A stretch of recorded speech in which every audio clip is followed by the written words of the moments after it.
And now it's time for Music Theory at Home with Mark Grizzard.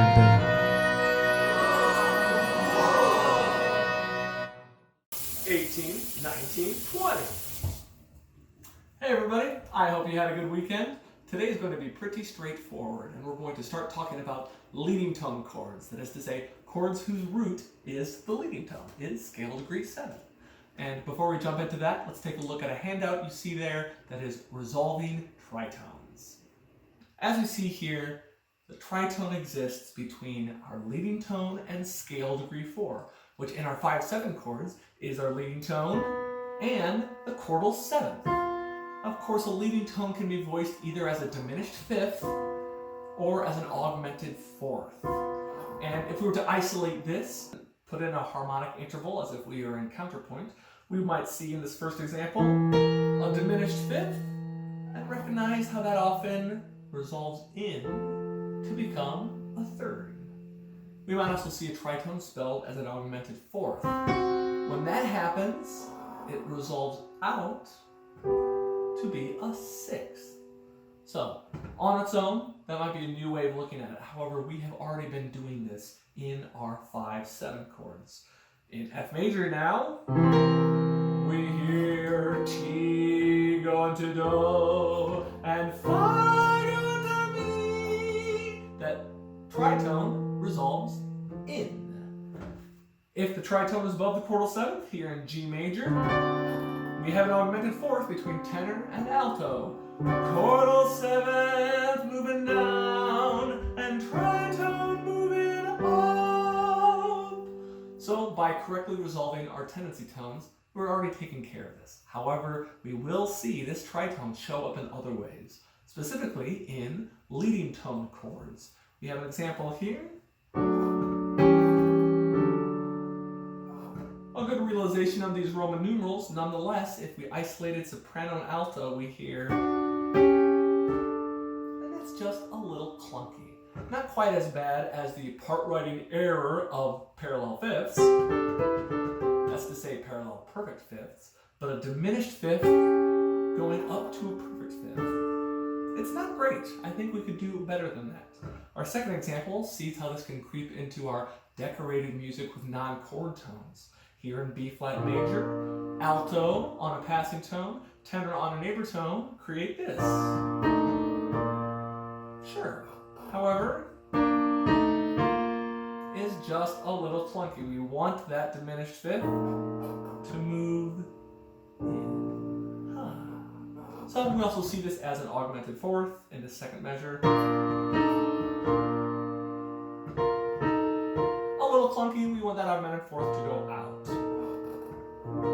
So what's our takeaway from this handout? While it is not the same level of part writing error as perfect fifth to perfect fifth, still, if you can, please avoid diminished fifth to perfect fifth motion. Kind of clunky. When voiced the other way, we have an augmented 4th, and just the way it goes, it's a slightly smaller error. Nonetheless, not the greatest thing when you have augmented 4th to perfect 4th motion.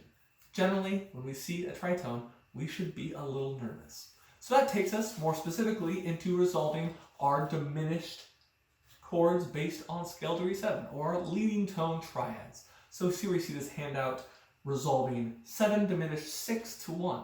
Why are we necessarily talking about 7 diminished 6? Because we often see this show up in first inversion. A 7 diminished 6th chord is, of course, a chord based on our leading tone in first inversion. And here's how we handle it. First thing we want to do, resolve the leading tone up. Of course, that is review.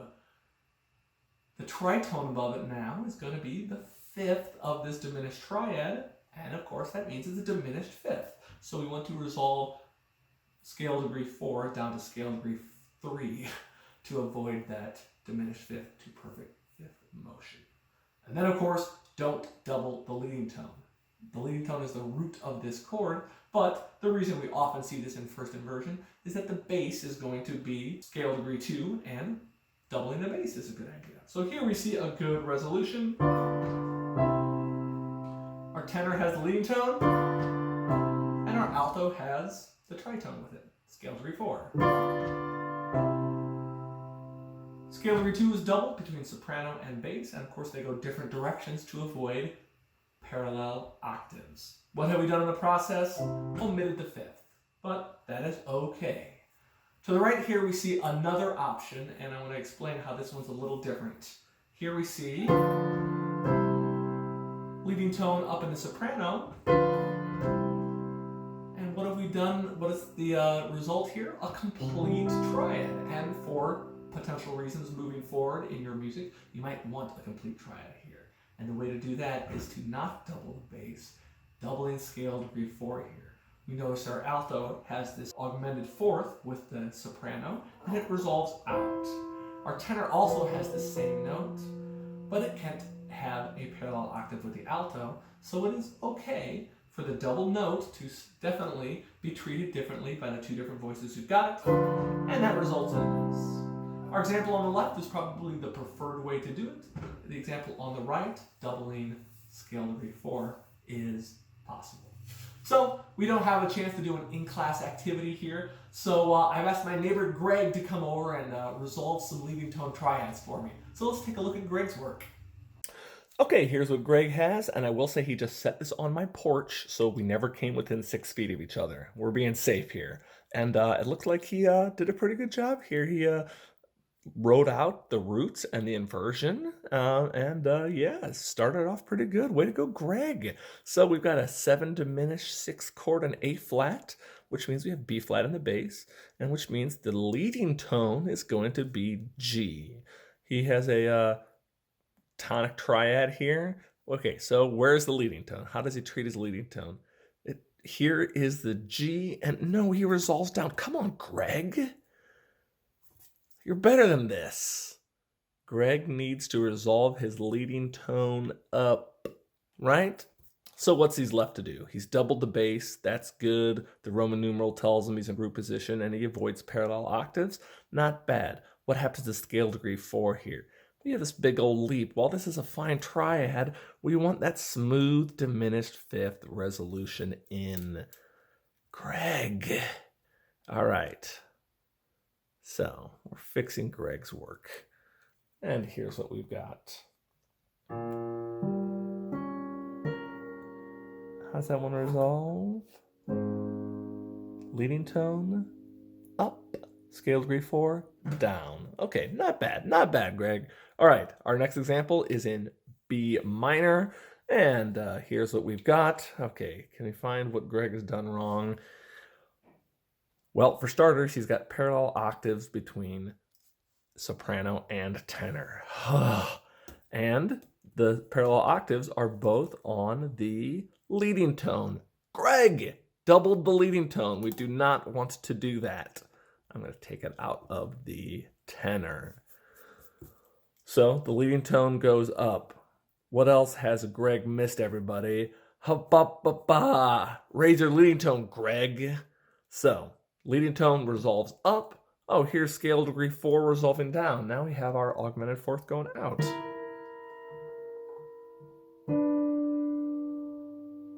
And what is our tenor left to do? Well, here's what we could do. Doubling the bass could get a little tricky if we wanted a full triad. So I'm going to double scale degree 4, but make sure that the lower voice is resolving up. This is, our way of doing it. It certainly results in a complete triad at least. There we go. 7 diminished 6, 2, 1. Not bad, Greg. Okay, I don't really have a neighbor Greg. Let's take a look at the homework. We're in 17.2. Okay, here we see assignment 17.2, part 1, writing and resolving 7 diminished sixth chords. This is the entirety of your homework, just part 1 here. And I'm sorry to tell you, it's going to be the same thing over and over. We see SATB voicing, and we are asked to write these Roman numerals out, resolving our leading tone up. So we can just kind of go through our checklist. First, I'm going to add a key signature here in example B. And then our Roman numerals tell us that I've got a 7 diminished sixth chord, that is to say a chord based on scale degree 7, and it's just a triad. This is not a 7th chord, it's just a triad, and it's in first inversion. So my B's in the bass. And it's going to resolve to a 1 chord, nice and smooth. Okay, first thing I'm worried about is my leading tone, and I will put my leading tone in the tenor. Why not? There are many corrective voicings here above the bass, but certainly we want scale degree 7 treated correctly, leading tone resolves up. Okay, what's next on my checklist? I want, let's say, scale degree 4 to go down. I'll put that in my alto, and I want to resolve that down to avoid diminished fifth to perfect fifth motion. Tritone up, scale degree 4, leading tone up, scale degree 4 down. Now my last voice is left to double somebody. Best guess, double the bass, and I'm going to put a B in my soprano. Of course, I can't now move my soprano to an A. That would be parallel octaves. So I need to do something different than the note I'm doubling. And that resolves it up. 7 diminished sixth, going to 1. So let's do that over and over. And I will say this second line is in minor. And that's all we've got today. If you haven't yet completed quiz 3, you have until 11:59 tonight. Have a great day, you guys. 4, 5, 6.